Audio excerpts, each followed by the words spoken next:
제16장. 제이슨 커티스는 페이지 테일러를 지워버릴 수가 없었다. 그는 월러스 박사의 비서에게 전화를 걸었다. 여보세요. 나 제이슨 커티스입니다. 닥터 페이지 테일러의 집 전화번호가 필요한데 좀 가르쳐 주겠어요? 아, 커티스 씨, 물론이죠. 잠깐만 기다리세요. 잠시 후 비서는 페이지의 집 전화번호를 알려주었다. 아파트에 전화벨이 울리자 한이가 받았다. 닥터 테프트입니다. 전 제이슨 커티스인데요. 닥터 테일러 계십니까? 지금 없는데요. 병원에서 당직 근무를 하고 있어요. 아, 그렇군요. 알겠습니다. 제이슨은 몹시 실망하는 말투였다.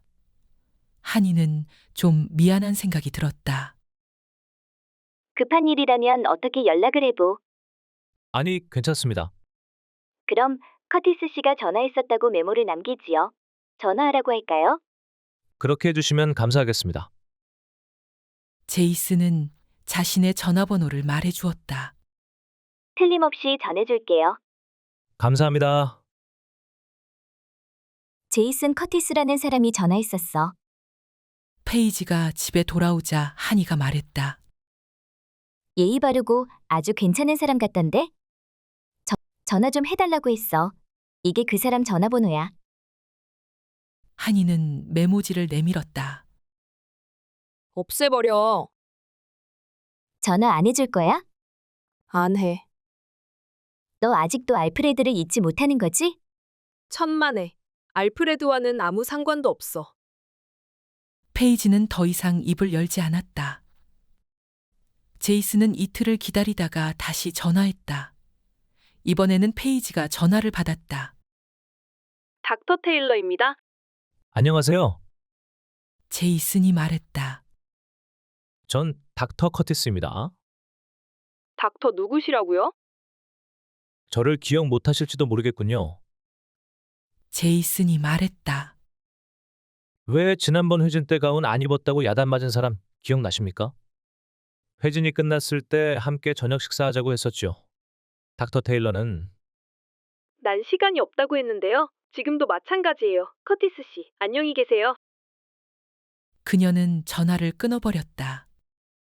무슨 일인데? 한이가 물었다.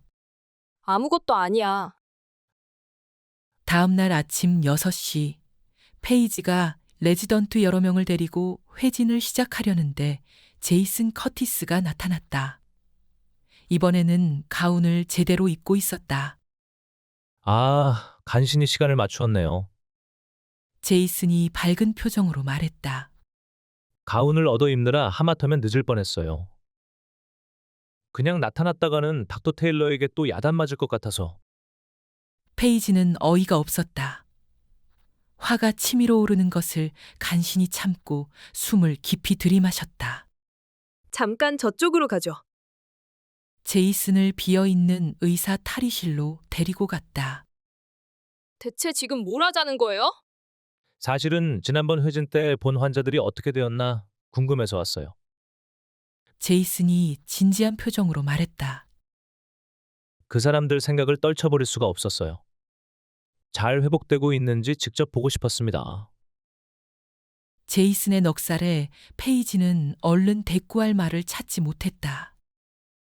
건축가라면서 뭔가 창조하는 일을 해야 되는 거 아니에요? 제이슨은 따뜻한 눈빛으로 페이지를 바라보다가 낮은 소리로 말했다. 지금 그렇게 하는 중이에요. 그는 주머니에서 티켓을 여러 장 꺼냈다. 당신 취향을 모르기 때문에 오늘 저녁 자이언츠 팀의 야구 시합, 연극, 오페라, 그리고 음악회 표를 모조리 2장씩 사왔어요. 환불받을 수 없는 표니까 한 가지라도 써야 되지 않겠어요? 골라보세요. 점점 더 기가 막혔다. 언제나 이런 식으로 돈을 뿌리고 다니세요? 페이지가 물었다. 사랑에 빠졌을 때만 그래요. 제이슨이 대답했다.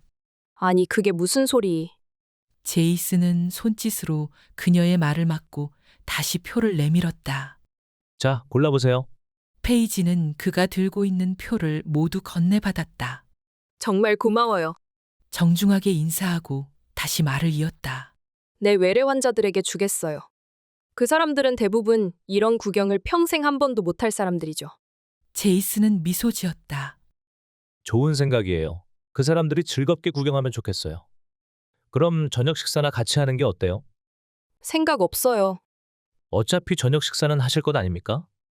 따로 시간을 뺏지 않을 테니 그렇게 하시죠. 페이지는 제이슨이 애써 마련한 여러 장의 표를 빼앗은 것에 조금 미안함을 느끼긴 했다. 함께 식사해도 즐거운 분위기가 되기 어려울 거예요. 난 어젯밤부터 계속 당직 근무를 서느라 일찍 끝내도록 하죠. 약속할게요. 페이지는 한숨을 쉬었다. 그러지요. 하지만 잘 생각했어요. 정말 고마워요.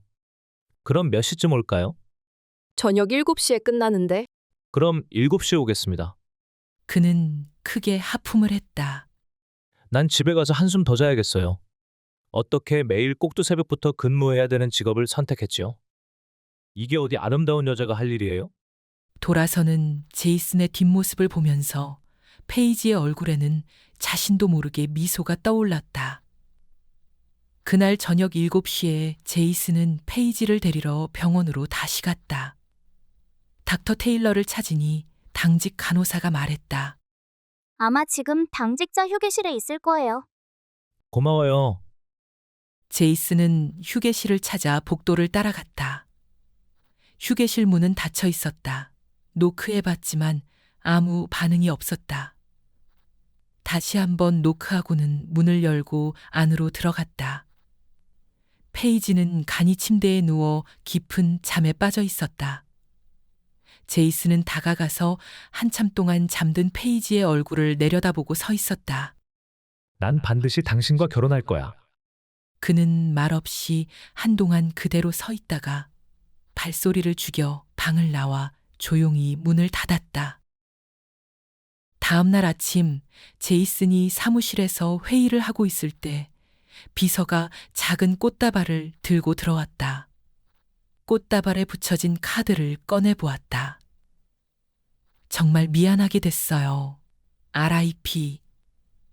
제이슨의 얼굴이 갑자기 밝아졌다. 즉시 병원에 있는 페이지에게 전화를 걸었다. 안녕하세요. 어젯밤에 데이트한 사람입니다.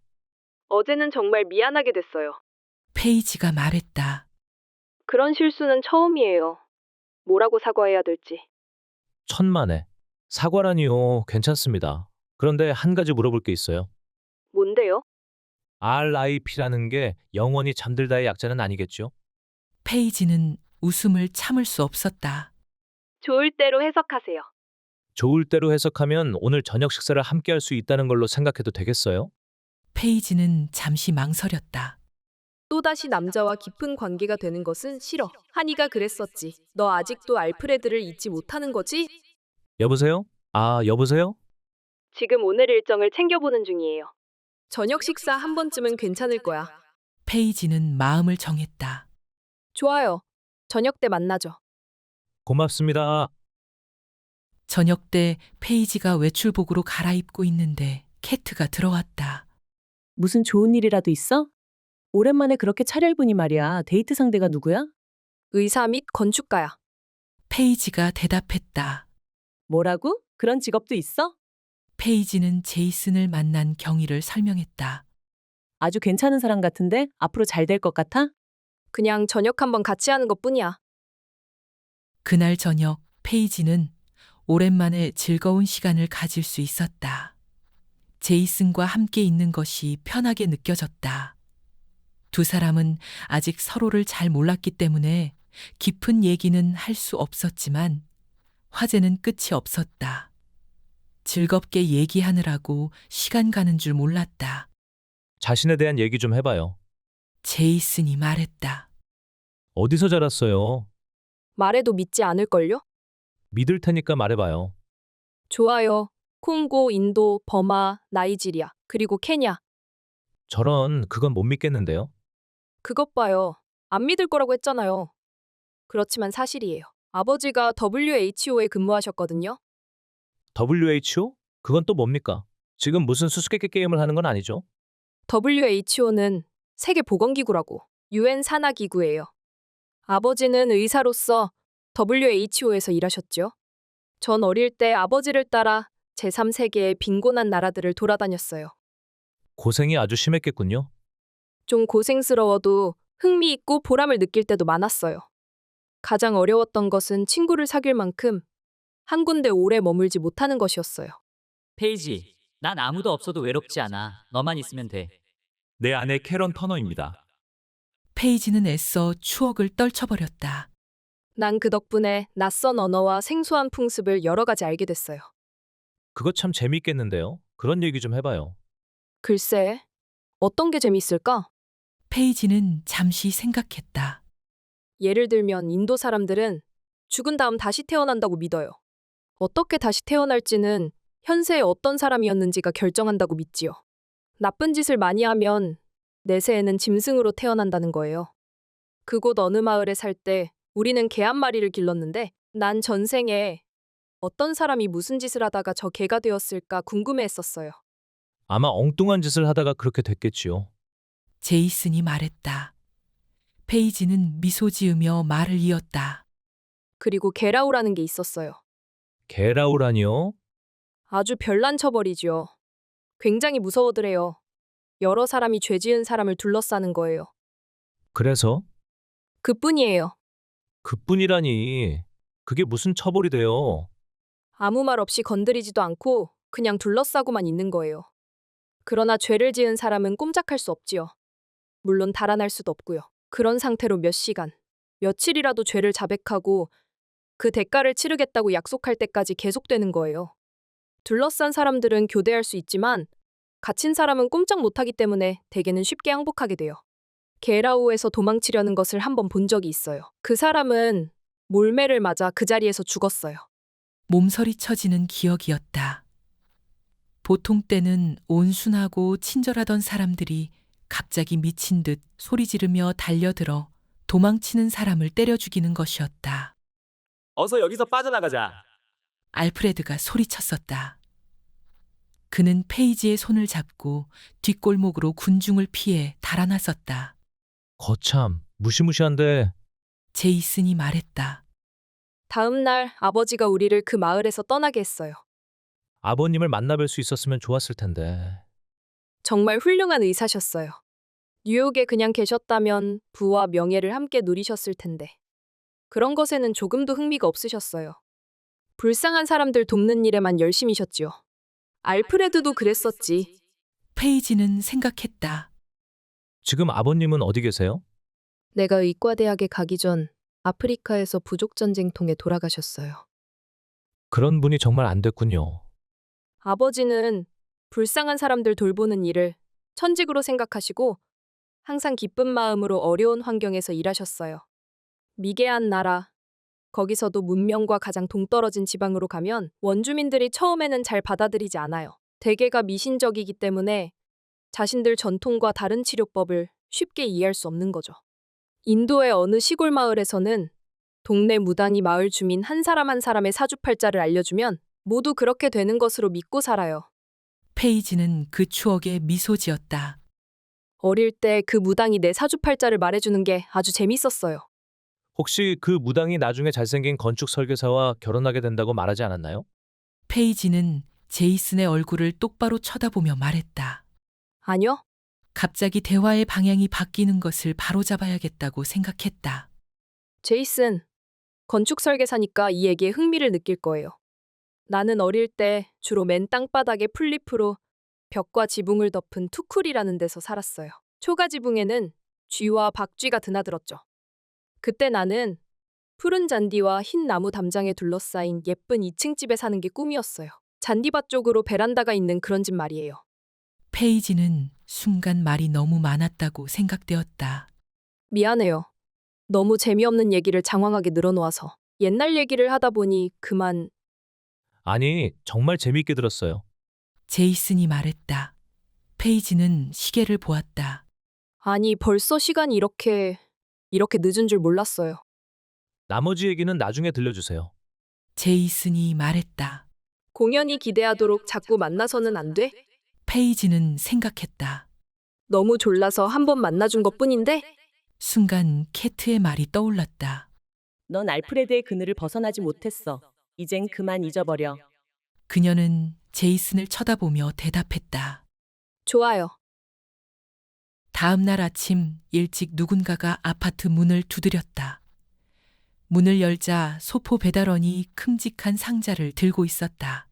닥터 테일러에게 온 소포입니다. 내가 닥터 테일러예요. 배달원은 깜짝 놀란 표정이었다. 정말 닥터 테일러 맞습니까? 그래요. 페이지는 애써 목소리를 낮추었다. 내가 닥터 테일러라고요. 무슨 문제라도 있나요? 아니, 그런 게 아니고 여기 사인해 주시겠어요? 소포는 상당히 무거웠다. 페이지는 무엇이 들었는지, 누가 보냈는지 궁금했다. 거실 테이블에 소포를 올려놓고 포장지를 풀었다. 베란다가 있는 흰색 2층 주택의 모형이었다.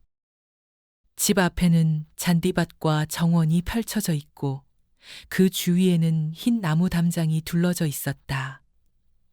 생전 처음 보는 아름다운 주택 모형이었다. 이걸 만들려면 밤을 꼬박 새웠을 텐데. 모형에 카드가 한 장 끼어 있었다. 내 집 괄호, 우리 집 괄호, 괄호 안에 표시하세요. 페이지는 꼼짝 않고 모형을 들여다보고 있었다. 어려서부터 꿈에 그리던 그런 집이었다. 그러나 그 꿈 속의 남자가 보낸 게 아니었다. 내가 왜 자꾸 이러는 거지? 페이지는 자신에게 물어보았다. 제이슨은 잘생기고 능력 있고 매력적이잖아. 그리고 아주 착한 사람이고. 해답은 간단했다. 제이슨은 알프레드가 아니었다. 전화벨이 울렸다. 새 집 받았어요? 제이슨이 물었다. 정말 아름다운 집이에요. 페이지가 말했다. 너무 고마워요. 그 모형과 똑같은 진짜 집을 지어주고 싶어요. 같이 보낸 카드에 선택했어요? 아니요? 선택할 때까지 기다리지요. 난 참을성이 많아요. 그건 그렇고 오늘 저녁 식사나 같이 합시다. 좋아요. 하지만 오늘은 하루 종일 수술이 있기 때문에 저녁 되면 지쳐서 잘 버틸 수 있을지 모르겠어요. 그래도 좋다면 일찍 끝내면 되잖아요. 식사는 내 부모님 집에서 할 겁니다. 페이지는 잠시 주저했다. 부모님 댁이라고요?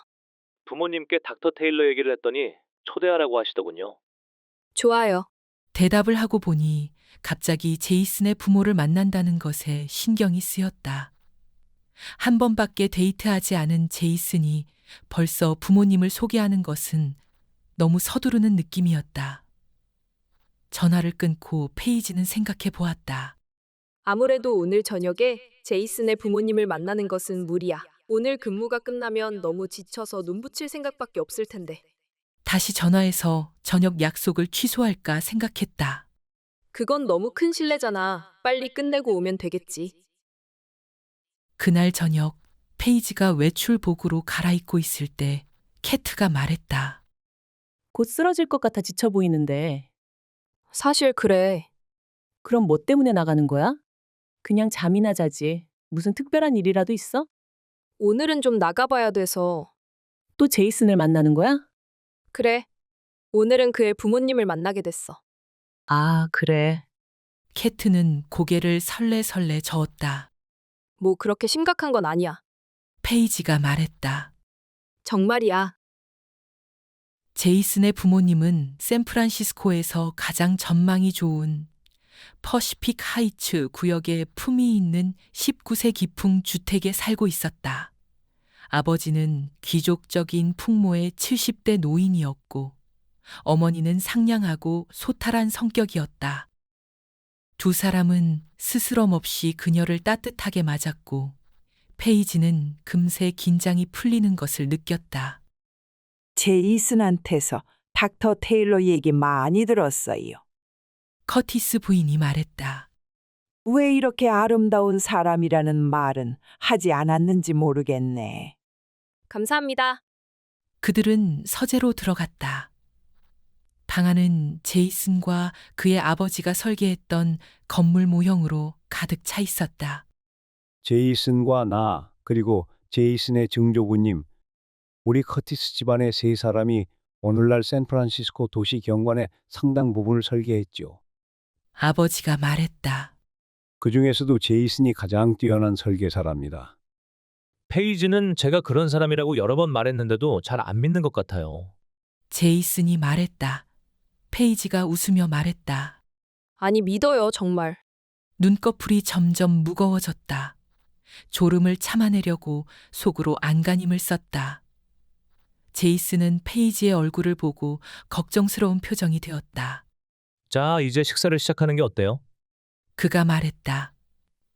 그들은 널찍한 식당으로 들어갔다. 식당의 벽은 고풍스러운 목재로 되어 있었고 품이 있는 골동품과 초상화가 걸려 있었다. 하녀가 음식을 나르기 시작했다. 아버지가 벽에 걸린 초상화를 가리키며 말했다. 저분이 바로 제이슨의 증조부님이요. 대단한 건축가였지. 불행하게도 저분이 설계한 수많은 건물이 1906년 대지진에 모두 부서졌죠. 정말 훌륭한 건물들이었는데 식사 후에 옛날 사진들을 보고 싶으면 페이지의 고개가 앞으로 떨어졌다. 식탁에 얼굴을 대고 그대로 잠들어 버렸다. 수프를 먼저 내지 않기를 잘했어. 어머니가 말했다. 케네스 말로리는 점점 불안해지기 시작했다. 캐트를 두고 내기를 걸었다는 소문이 병원에 퍼지자 내기에 끼어드는 사람들이 더 늘어났다. 이제 내기의 총액이 1만 달러로 늘어났다. 말로리는 자신만만했기 때문에 내기에 진다는 생각은 해보지도 않고 엄청난 액수를 걸어버렸다. 만에 하나 실패하면 이건 보통 문제가 아닌데. 실패라니? 어떻게 실패할 수 있어? 내가 집중 공략하는데 안 넘어갈 리가. 캐트가 페이지 그리고 하니와 함께 구내 식당에서 점심 식사를 하고 있을 때 말로리가 다가왔다. 닥터 여러분과 좀 같이 앉아도 되겠어요? 숙녀들, 아가씨들 하고 말하지 않는 것 보니 많이 연구했군. 캐트는 속으로 코웃음 쳤다. 괜찮고 말고요. 어서 앉으세요. 캐트가 대답했다. 페이지는 하니의 눈을 마주쳤다. 난 병실에 가봐야 돼. 페이지가 일어섰다. 나도 늦었어. 나중에 또 봐요. 하니도 말했다. 말로리는 나가는 두 사람의 뒷모습을 지켜보았다.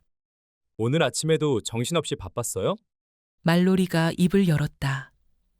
상대방을 걱정해주는 진지한 표정이었다. 다들 그렇잖아요. 나만 불평할 수도 없죠. 캐트는 미소 지으며 대답했다. 상대방에 대한 호감을 나타내는 미소였다. 말로리는 신중하게 작전을 세웠다. 우선 인간적으로 자기에게 호감을 느낀다는 인상을 줘야 돼. 그냥 예쁜 여자니까 접근한다는 느낌을 주면 안 되지. 자존심 있는 여자는 섹스의 대상으로 취급받는 걸 싫어하니까. 직장에 대한 화제로 시작해야지. 급할 것 없어. 천천히 조심스럽게 접근하는 거야. 어차피 한 달 안에만 데리고 자면 되니까. 엊그제 사망한 텀볼 부인의 해부 결과 들었어요? 말로리가 말했다. 위장에서 콜라병이 나왔다고 하잖아요. 도대체 어떻게 그런... 캐트가 몸을 당기며 말로리의 말을 끊었다. 케네스, 이번 토요일 저녁에 무슨 계획이라도 있어요? 말로리는 어안이 벙벙했다. 한참 뒤에나 하려던 말을 캐트가 먼저 해온 것이다. 뭐라고요? 다른 계획이 없으면 함께 저녁 식사라도 하면 어떨까 해서. 그는 하마터면 얼굴을 붉힐 뻔했다. 이런 세상에... 말로리는 생각했다. 이건 우리의 갇힌 새를 사냥하는 식인걸. 이 여자가 어떻게 레즈비언일 수 있겠어. 그 친구들 아무리 집적거려도 잘 안 되니까 그런 험담을 했겠지. 내가 저희들과 같아? 가만히 있어도 내기는 이긴 거야. 건드려 달라고 아예 사정을 하고 있군 그래. 그는 토요일 저녁 데이트가 누구인지 생각해 보았다. 아, 수술실 간호사 살리였지. 뒤로 미뤄도 전혀 문제될 것 없어. 별로 중요한 건 없어요. 말로리가 말했다. 저녁 식사를 같이 하는 건 내가 제안하려던 참이었어요. 캐트는 그의 손을 잡았다.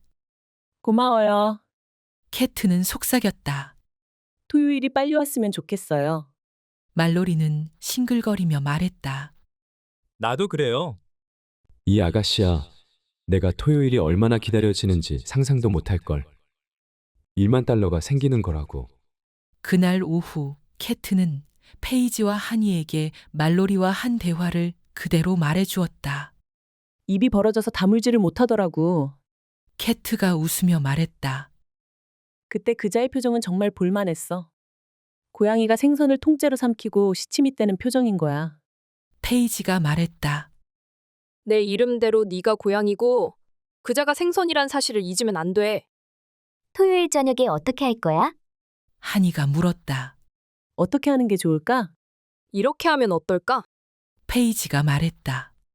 우선 식사 도중에 계속 토요일 저녁 캐트는 말로리와 샌프란시스코 만 해변에 있는 에밀리오라는 레스토랑에서 저녁 식사를 했다. 캐트는 몸매가 돋보이도록 옷에 신경을 썼다.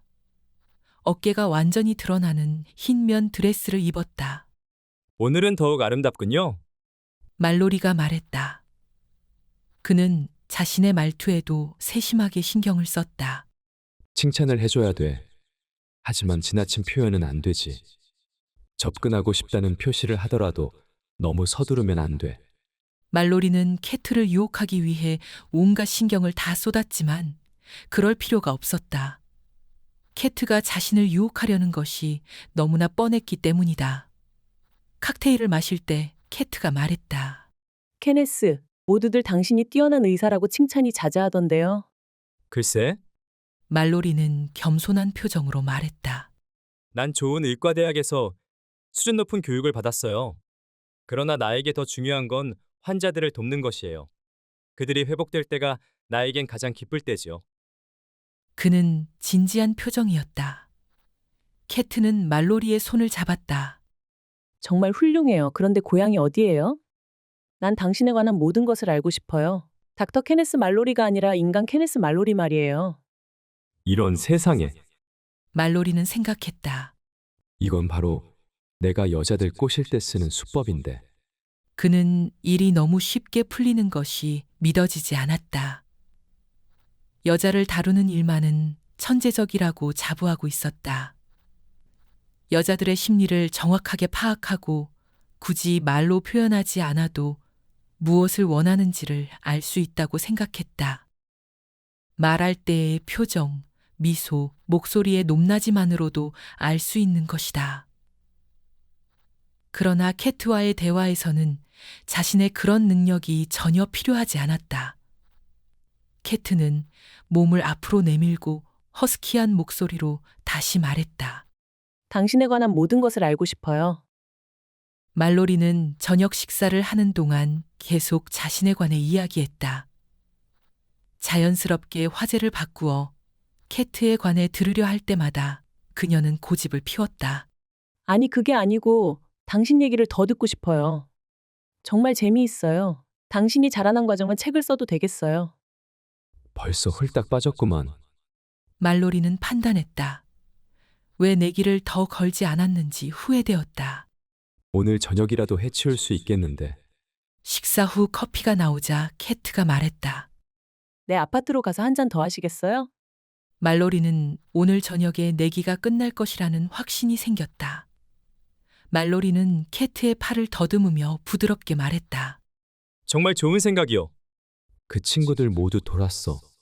안아달라고 사정하는 여자를 두고 그런 내기를 걸다니. 자칫하면 캐트의 아파트에서 자신이 강간당할 수도 있겠다는 생각이 들었다. 30분 후 두 사람은 캐트의 아파트에 도착했다.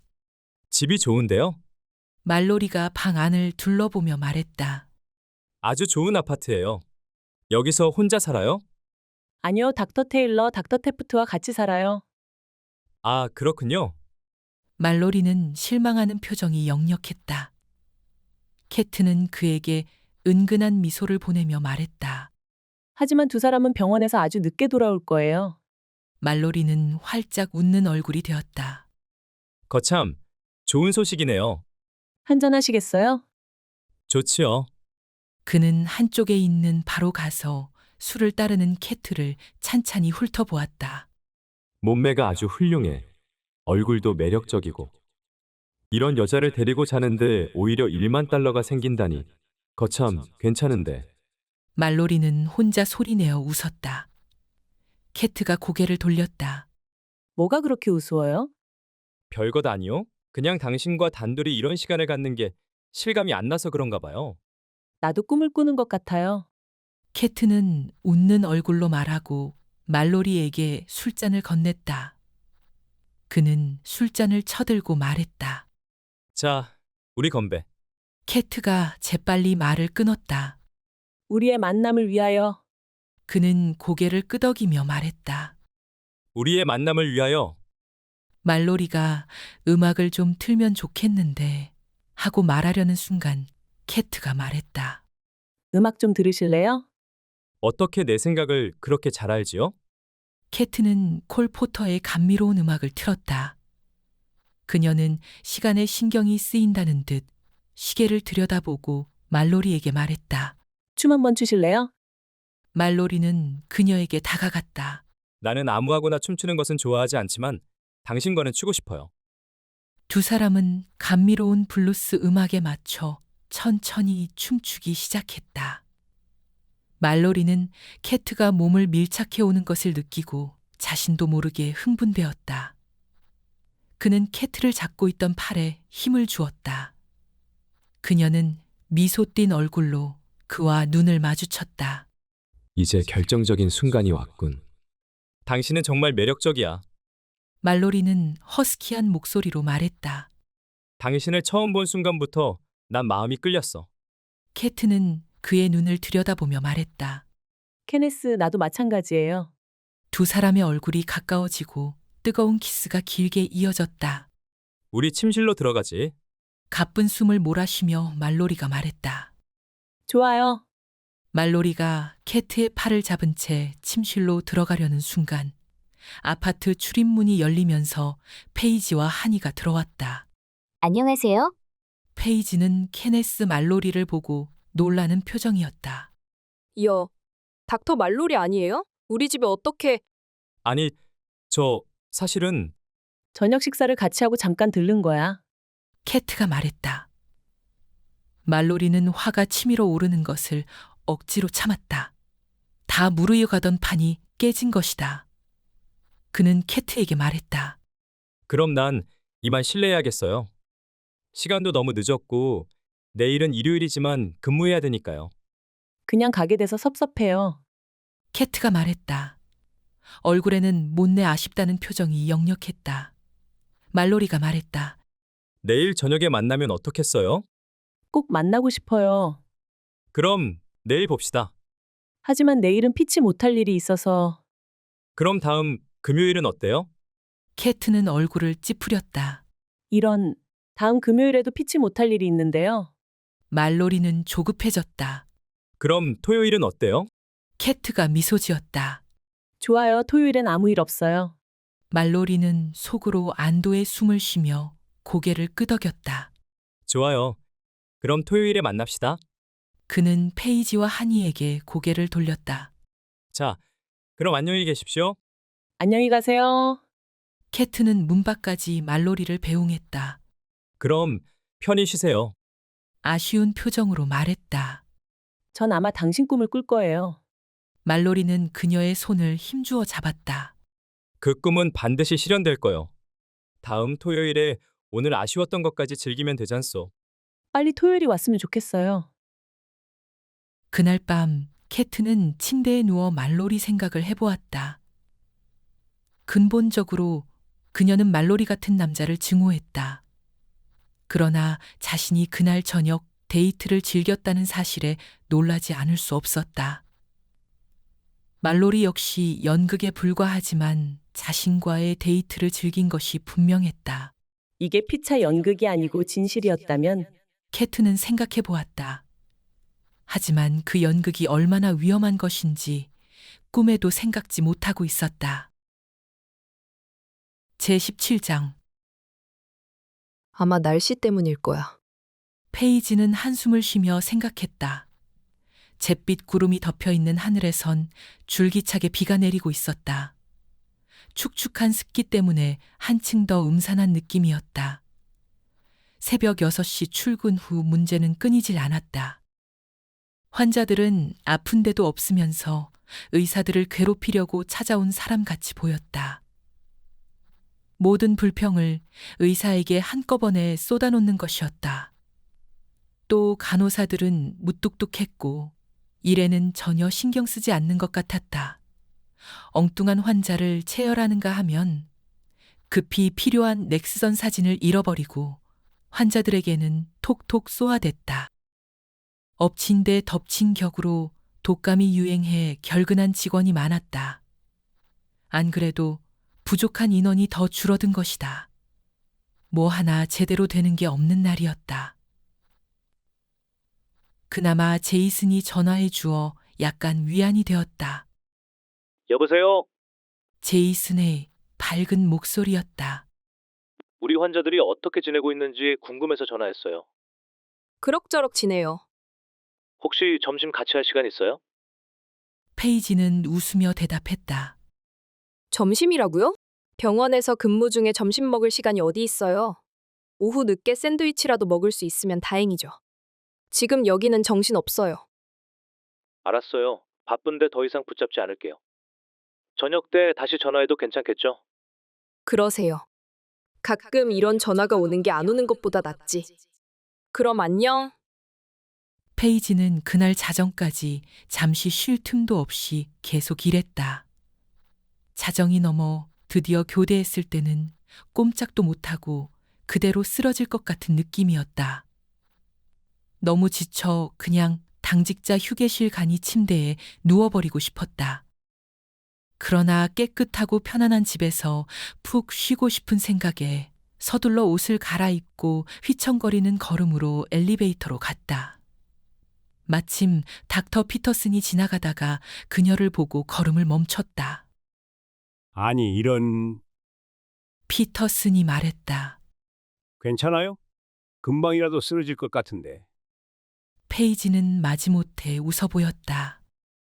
내 꼴이 엉망이죠? 엉망 정도가 아닌데요. 피터슨이 웃으며 말했다. 이제 집으로 가는 거요? 페이지가 고개를 끄덕였다. 매도 먼저 맞는 사람이 낫다고 하지 않소. 난 이제부터 시작이니. 그때 엘리베이터 문이 열렸다. 그러나 페이지는 선체로 졸고 있었다.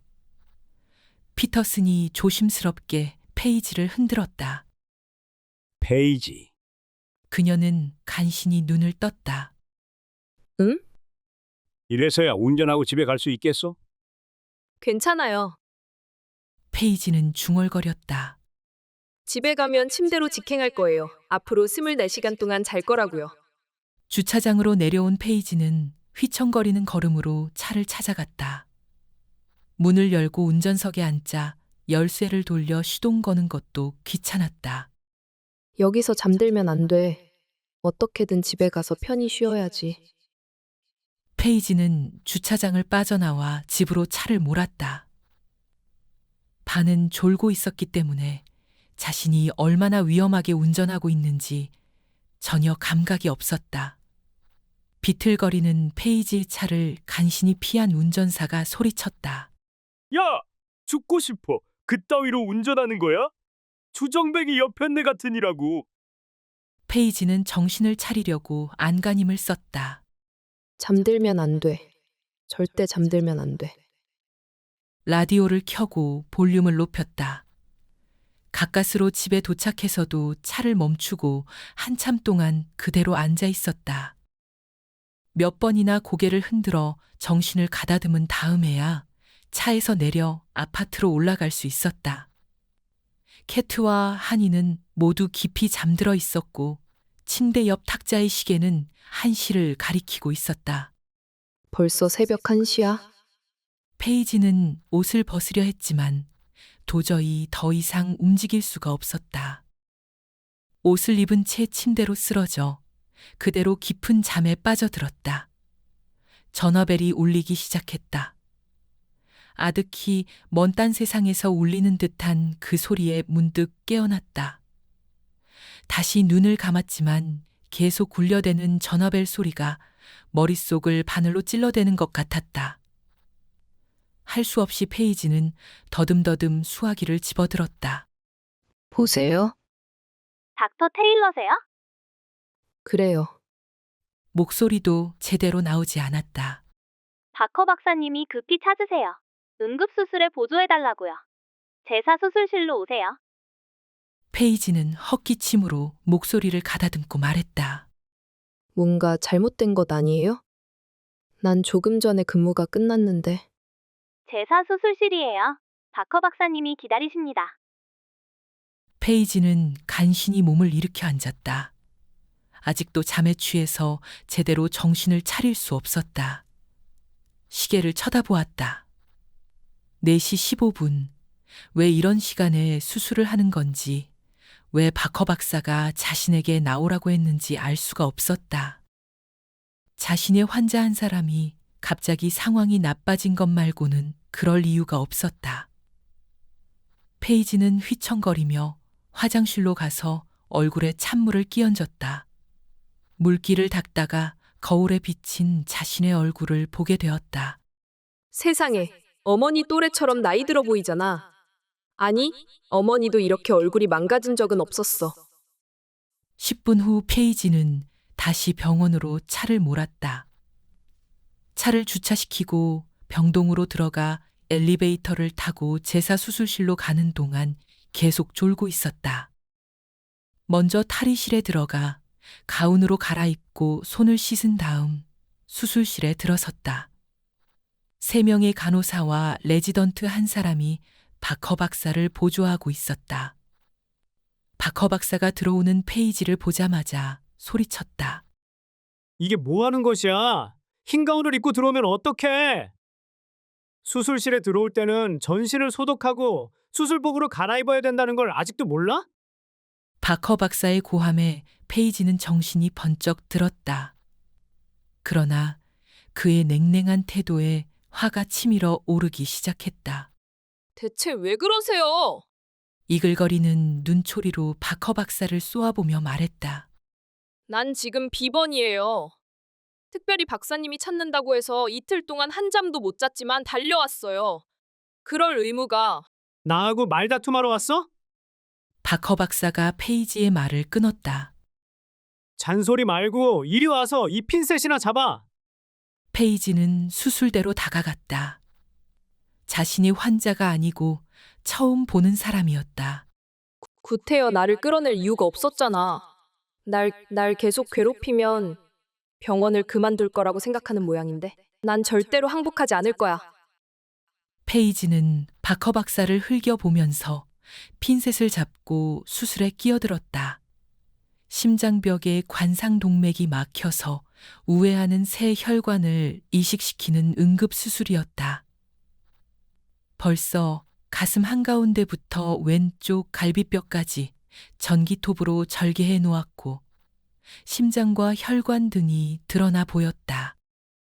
페이지는 핀셋을 절개 부위에 집어넣고 계속 열려있도록 붙잡았다. 바커 박사는 즉시 매끄러운 솜씨로 심장 외벽을 절개했다. 그는 관상동맥을 가리키며 말했다. 바로 여기가 문제야. 빨리 이식해야 돼. 이미 환자의 다리에서 이식할 혈관을 떼어놓고 있었다. 그는 막힌 혈관의 심장 쪽을 잘라 새 혈관에 연결하고 반대쪽은 막힌 부위를 훨씬 지나 연결하기 시작했다. 막혀있는 부위를 우회해서 혈액순환이 정상적으로 되도록 새 혈관을 이식한 것이다. 페이지는 피로와 싸우면서도 바커 박사의 정확하고 예리한 수술 솜씨에 감탄하지 않을 수 없었다. 정말 대단한 솜씨야. 인간성만 그렇게 고약하지 않았더라면. 수술은 꼬박 3시간이 걸렸다. 페이지는 눈을 뜨고 있기조차 힘들었다. 피부 봉합까지 다 끝나자 바커 박사는 수술실 안의 사람들에게 말했다. 모두 수고가 많았소. 그러나 페이지 쪽으로는 눈길도 주지 않았다. 페이지는 말없이 휘청거리는 걸음으로 수술실을 나와 위층에 있는 병원장 월러스 박사의 사무실로 갔다. 막 출근하던 월러스 박사와 문 앞에서 마주쳤다. 닥터 테일러, 몹시 지쳐 보이는데 월러스 박사가 말했다. 집에 가서 좀 쉬지 그래요? 페이지는 숨을 깊이 들이마시며 화가 치밀어 오르는 것을 간신히 눌렀다. 저를 다른 수술팀으로 보내주세요. 월러스 박사는 의아한 표정이었다. 지금 바커 박사 팀에 소속되어 있잖소. 그렇죠? 그래요. 그런데 무슨 문제라도 있어? 전 모르겠어요. 바커 박사한테 물어보세요. 항상 저를 못마땅해 하니까요. 아마 저를 다른 팀에 보낸다면 좋아할 거예요. 바커 박사 팀만 아니면 어디라고 좋아요. 어느 분 밑이라도 상관없어요. 바커 박사와 얘기해 보겠소. 월러스가 말했다. 고맙습니다. 페이지는 월러스 박사의 사무실을 나왔다. 다시는 바커와 마주치지 않을 팀으로 옮겨야지. 그 인간과 또 마주치면 죽여버릴 생각이 들 거야. 집으로 돌아온 페이지는 그대로 쓰러져 12시간 동안 한 번도 깨지 않고 잤다. 깨어났을 때는 무언가 좋은 일이 있었던 것 같은 느낌이 들었다. 참, 이제부턴 그 악랄한 인간을 안 봐도 되는 거지. 병원으로 차를 몰면서 자신도 모르게 휘파람이 나왔다. 페이지가 복도를 걸어가는데 직원 한 사람이 다가왔다. 닥터 테일러, 무슨 일이에요? 월러스 박사가 사무실로 좀 오시랍니다. 고마워요. 대답하면서 페이지는 새 팀의 책임 전문의가 누굴까 생각해 보았다. 누구면 어때? 어쨌든 그 악랄한 인간보다는 낫겠지 뭐. 페이지는 노크를 하고 월러스 박사의 사무실로 들어갔다. 아, 닥터 테일러. 오늘은 얼굴이 좀 좋아 보이는군요. 고맙습니다. 기분도 훨씬 좋아졌어요. 정말 그랬다. 이제 바컨의 손에서 벗어난다는 생각에 날아갈 듯한 기분이었다. 바커 박사와 상의해 봤소. 페이지가 미소 지으며 말했다. 고맙습니다. 정말 뭐라고 말해야? 당신을 다른 팀으로 보낼 수 없다고 하던데. 페이지의 표정이 싹 굳어졌다. 뭐라고? 그게 무슨... 바커 박사 말이 자신의 팀에 들어왔으면 싫든 좋든 그대로 있어야 한다는 거요. 페이지는 어이가 없었다. 그렇게 못마땅해 하면서 그대로 남아있으라니. 도대체 왜 그러는 거죠? 페이지는 단 하나의 이유밖에 생각할 수 없었다. 바커는 누군가를 학대하는 데서 변태적인 만족감을 얻는 인간일 것이다. 그렇지 않고서야 싫어하는 사람을 억지로 잡아두려고 할 이유가 없었다. 전 받아들일 수 없어요. 월러스 박사가 딱하다는 표정으로 페이지의 말을 끊었다. 닥터 테일러, 이 병원에서 근무하는 한 선택의 여지가 없소. 다른 병원으로 옮긴다면 모르지만 혹시 병원을 옮길 생각은 안 해봤소? 생각해 볼 필요도 없었다. 아니요. 페이지는 바커 때문에 밀려나는 것은 생각할 수 없었다. 바로 그것이 바커가 원하는 바가 틀림없었다. 전 여기서 전문의 과정을 마칠 거예요. 좋아요. 그럼 이 얘기는 없었던 것으로 합시다. 그런다고 바커한테 당한 게 없어지나? 두고 보자고. 어떻게든 그 인간을 혼내주고 말 거야. 회진 전에 의사 전용 탈의실에서 케네스 말로리가 옷을 갈아입고 있는데 닥터 그룬디와 3명의 레지던트가 들어왔다. 엠바카데로의 카사노바가 여기 계셨구만. 그룬디가 말했다. 케네스 어때? 잘 되어가나? 그럼 문제 없어. 말로리가 대답했다. 그룬디는 같이 들어온 일행에게 말했다. 자네들 보기에는 어때? 난 아무래도 저 친구가 캣트헌터의 손도 못 잡아본 것 같은데? 고개를 말로리에게 돌렸다. 돈 좀 마련해 놓아야 될걸? 난 그 돈을 새 차 사는데 보태야겠어. 다른 사람이 끼어들었다. 난 그 돈으로 최고급 양복이나 몇 벌 사야겠어. 말로리는 딱하다는 표정으로 고개를 저었다. 이 친구들 참 멍청하기는. 그런 달콤한 생각은 버리는 게 좋아. 내게 내놓을 돈이나 준비하라고. 그룬디는 잠시 말로리의 얼굴을 쳐다보다가 물었다. 뭘 믿고 그렇게 자신만만한 거야? 캐트 헌터가 남자를 싫어하는 레즈비언이라는 말은 내가 고자라는 거나 마찬가지야. 그녀는 여지껏 내가 만난 수많은 여자들 중에서도 가장 남자를 밝히는 여자라고. 며칠 전에는 내가 오히려 겁탈당할 뻔했단 말이야. 그런 뒤 일행은 못 믿겠다는 듯 서로를 마주 보았다. 하지만 아직 그녀와 잔 것은 아니잖아. 이 친구들아, 그날 끝장내지 못한 건 우리가 막 침실로 들어가려는데 회방꾼이 나타났기 때문이야. 이번 토요일에 다시 만나기로 했는데 그땐 깨끗이 마무리 지어 버릴 거라고. 말로리는 옷을 다 갈아입었다. 자, 그럼 난 바빠서 이만 쉴래. 내주에 다시 만나자고. 1시간 후 그룬디는 복도를 걸어가는 캐트를 불렀다. 할 얘기가 있는데요. 그는 약간 흥분된 표정이었다. 무슨 일이죠? 그 말로리라는 자식 말입니다. 그 친구 점점 더 기고만장해져서 지금이라도 내기를 더 걸 사람이 있으면 얼마든지 받아주겠다고 하더라고요. 진다는 건 꿈에도 생각지 않는 것 같았어요. 어떻게? 걱정 말아요. 캐트는 굳은 표정으로 말했다. 그자는 절대로 내게 이기지 못할 테니까. 어느새 토요일이 되었다. 케네스 말로리가 캐트를 데리러 왔을 때 그녀는 자신의 몸매를 한껏 드러내는 화려한 드레스를 입고 있었다. 정말 멋지군요. 말로리가 고개를 저으며 말했다.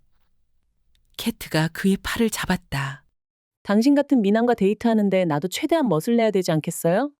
캐트는 말로리에게 몸을 기댔다. 완전히 내게 사정을 하고 있군. 말로리는 허스키한 목소리로 속삭였다. 캐트, 좋은 생각이 있어. 저녁 식사하러 가기 전에 잠시 침실에 가서. 캐트는 말로리의 얼굴을 만지며 대답했다. 아, 정말 그랬으면 좋겠는데. 페이지가 집에 있어요. 사실 페이지는 병원에서 당직 근무 중이었다. 아, 그래? 하지만 저녁 식사 후에는 캐트는 수줍은 듯 말을 잇지 못했다. 식사 후에? 당신 집으로 가면 되잖아요. 말로리는 캐트를 끌어당겨 키스했다. 아주 멋진 생각이요. 두 사람은 아이언 호스 레스토랑에서 최고급 저녁 식사를 주문했다. 캐트는 연극을 하면서도 말로리와 보내는 시간을 즐기고 있었다. 그는 유머 감각도 풍부했고 예의 바르고 친절했으며 남자로서의 매력도 넘쳐 흘렀다. 캐트에 대한 모든 것을 알고 싶다는 말도 마치 진심처럼 들렸다. 자신을 칭찬할 때마다 뻔히 그것이 연극이라는 것을 알면서도 기분이 나쁘지 않았다. 이게 연극이라는 것을 몰랐다면 말로리는 음식이 코로 들어가는지 입으로 들어가는지 경황이 없었다. 속으로는 침실로 갈 시간만 재고 있었다. 지금부터 2시간이면 1만 달러를 벌게 되는 거야. 이제 1시간만 더 있으면 1만 달러가 생긴다고. 앞으로 30분만 더 있으면. 두 사람이 식사 후 커피까지 다 마셨을 때 말로리가 말했다. 자, 그럼 이제 나가볼까? 캐트는 그의 손을 잡으며 말했다. 내가 얼마나 이 시간을 기다렸는지 모를 거예요. 빨리 일어나요. 두 사람은 택시를 타고 말로리의 아파트로 향했다. 당신 같은 사람은 처음이요. 말로리가 캐트의 귀에 속삭였다. 이러다가 당신에게 홀딱 빠지고 말 거요. 그러나 캐트는 그룬디의 말을 생생하게 기억하고 있었다. 그 친구 점점 더 기고만장해져서 지금이라도 내기를 더 걸 사람이 있으면 얼마든지 받아주겠다고 하더라고요. 택시가 아파트에 도착하자 말로리는 요금을 지불하고 캐트를 엘리베이터로 안내했다. 조급한 마음에 말로리는 엘리베이터가 왜 이렇게 느린가 하고 속으로 투덜거렸다. 드디어 현관에 도착하자 서둘러 문을 열고 말했다. 자, 어서 들어가요. 캐트는 안으로 들어갔다. 그저 평범한 독신 남자의 아파트였다. 여자의 손이 닿지 않아 물건이 여기저기 흩어져 있었다. 정말 마음에 들어요. 캐트는 진지한 표정으로 말로리를 쳐다보며 말을 이었다. 무엇보다도 당신 아파트니까. 말로리는 벌어진 입을 다물 수 없었다. 그럼 우리가 쓸 방을 보여주지.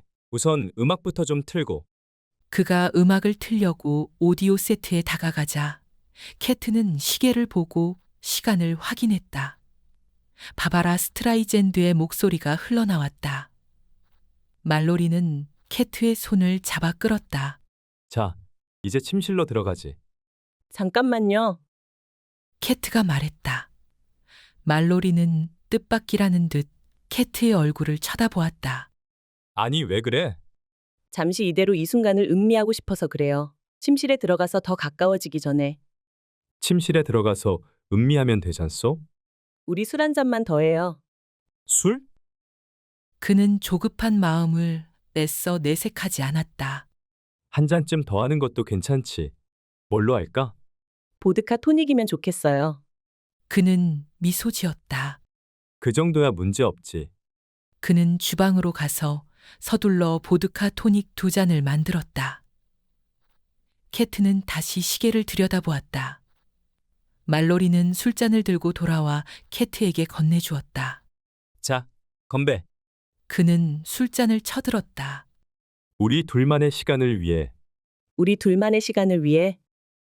캐트는 한 모금 마시다가 얼굴을 찌푸렸다.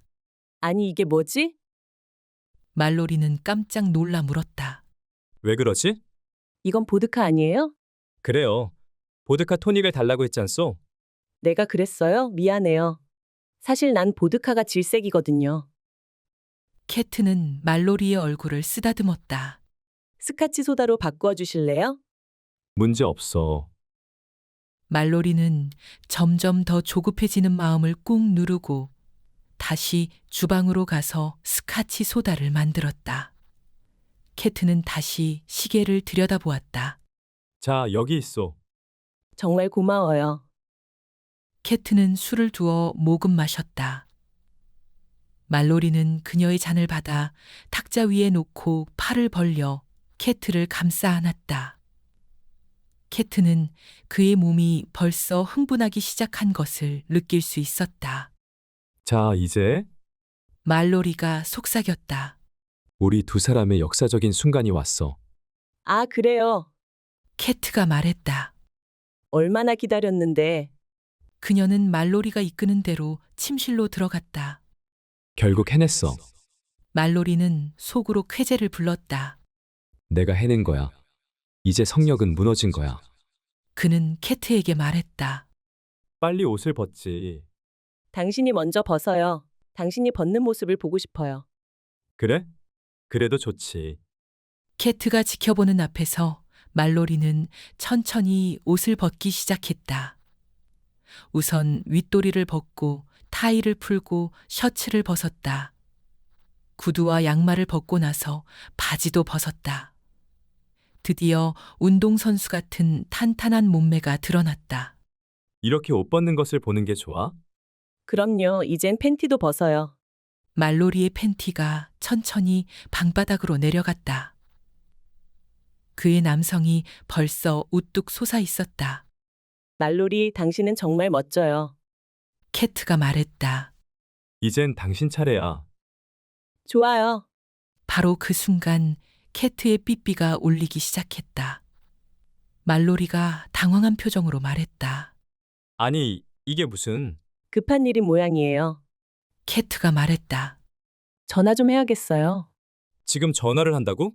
그럼요. 응급 상황이 틀림없어요. 지금? 조금 있다 하면 안 돼? 규정을 잘 알잖아요. 나도 하고 싶지 않지만.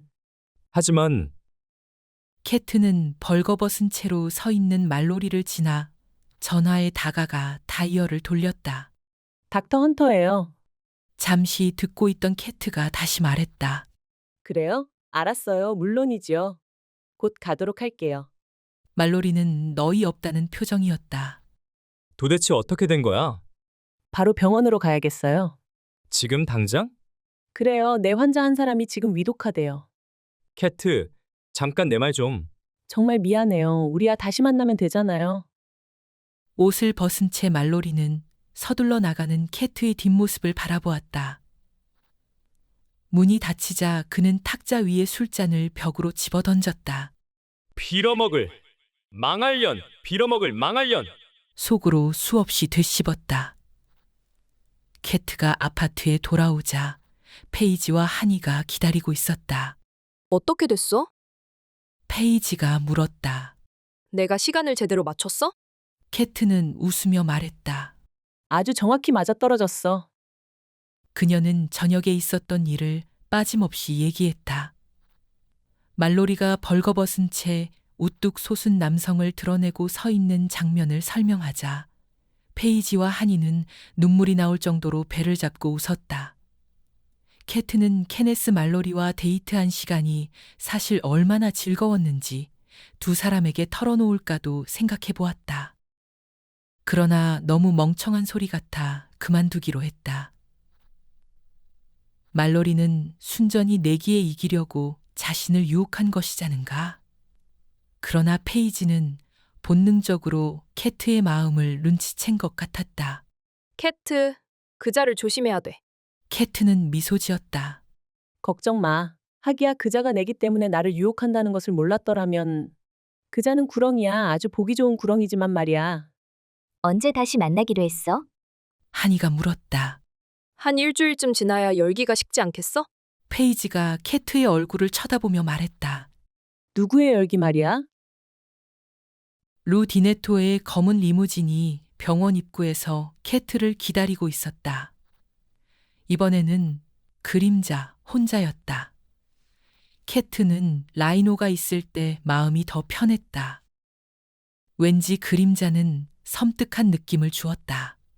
그는 얼굴 표정을 바꾸는 법도 없었고 별로 말도 없었지만 그러면서도 상대방을 위축시켰다. 타세요. 캐트가 다가오자 그림자가 말했다. 이봐요. 캐트가 항의조로 말했다. 디네토 씨에게 나를 오라가라 할 권리가 없다고 전해주세요. 난 디네토 씨의 고용인이 아니에요. 한번 도움을 주었다고 해서 계속 이렇게. 타세요. 그분께 직접 말씀하세요. 캐트는 잠시 주저했다. 그냥 가버리고 더 이상 디네토를 만나지 않아도 자신을 해치지는 않을 것 같았다. 그러나 마이클이 걱정이었다. 캐트는 말없이 차에 올랐다. 기다리고 있는 환자는 심하게 구타당해 의식이 없었다. 그냥 얻어맞은 게 아니고 쇠사슬 같은 흉기로 폭행당한 것이 분명했다. 옆에는 루 디네토가 기다리고 있었다. 캐트는 환자를 살펴보고 말했다. 이 사람은 당장 병원으로 데려가야 돼요. 캣, 디네토가 말했다. 여기서 치료해요. 왜요? 캐트가 물었다. 그러나 대답은 벌써 알고 있는 것이었고 그 대답을 듣는 게 두려웠다.